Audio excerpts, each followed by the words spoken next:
Vice President ug Deputy Secretary Sara Duterte bibisita sa Sugbo karong adlaw aron mangulo sa paglagda sa Memorandum of Agreement sa Palarong Pambansa 2024 uban ang mayor sa Dakbayan sa Sugbo diin ipahigayon ang kalihukan. Ano ang report? Pasado alas 8 sa buntag may abot sa Cebu City Hall si Vice President Sara kinsa midiretso sa function room diin nagpaabot ang mga opisyal sa Cebu City LGU pinanguluhan ni Mayor Mike Rama. Gipahigayon dayon ang pinirmahay sa Memorandum of Agreement alang sa Palarong Pambansa 2024 nga ipahigayon sa Dakbayan sa Sugbo. Wa pa ibutyag kung kanus kini ipahigayon sanglit gihingpit pa ang detalye sa aktibidad. Sa iyahang pamahayag, iklaro sa DepEd Secretary nga wa siya manghilabot sa pagpili sa mga dapit nga nibid alang sa venue sa palaro apan nalipay siya nga napili ang Queen City of the South.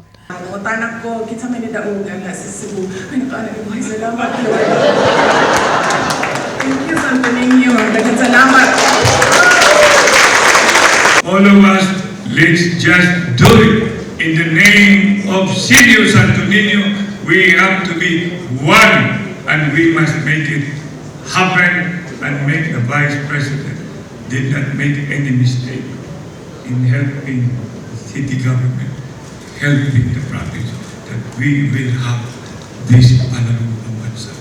Gimugatan ni VP Sara ang kamahinungdanon sa Palarong Pambansa alang sa pagpalambo sa katakos sa mga bata sa paugnat sa kusog. Mipasalig usab siya sa iyahang hugot ni suporta aron makabot ang damgo sa mga bata nga mosalmot sa mga athletic events.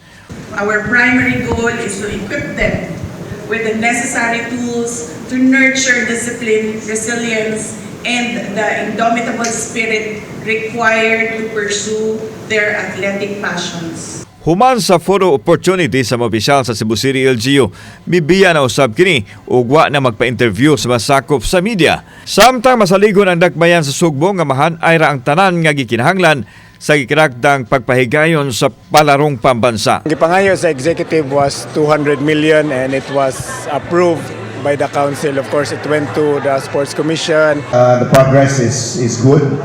We will be able to open in April in time for our regional meet, our Sivira, which Cebu City is hosting. It's also another very good preparation for us to host the main event. Samtang mihapit usab si VP Sara sa Cebu Provincial Capital, diin giabi-abi siya ni Cebu Governor Grant Garcia. Una na ipadayag sa Vice Presidente nga usa si Governor Garcia ang mitabang nga sa Cebu City mapahigayon ang Palarong Pambansa 2024. Nanawag si Governor Gwen Garcia.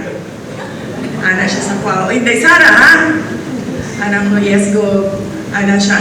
Cebu City, nagbid sa Palarong Pambansa, suportado na sa probinsya sa Cebu, ha?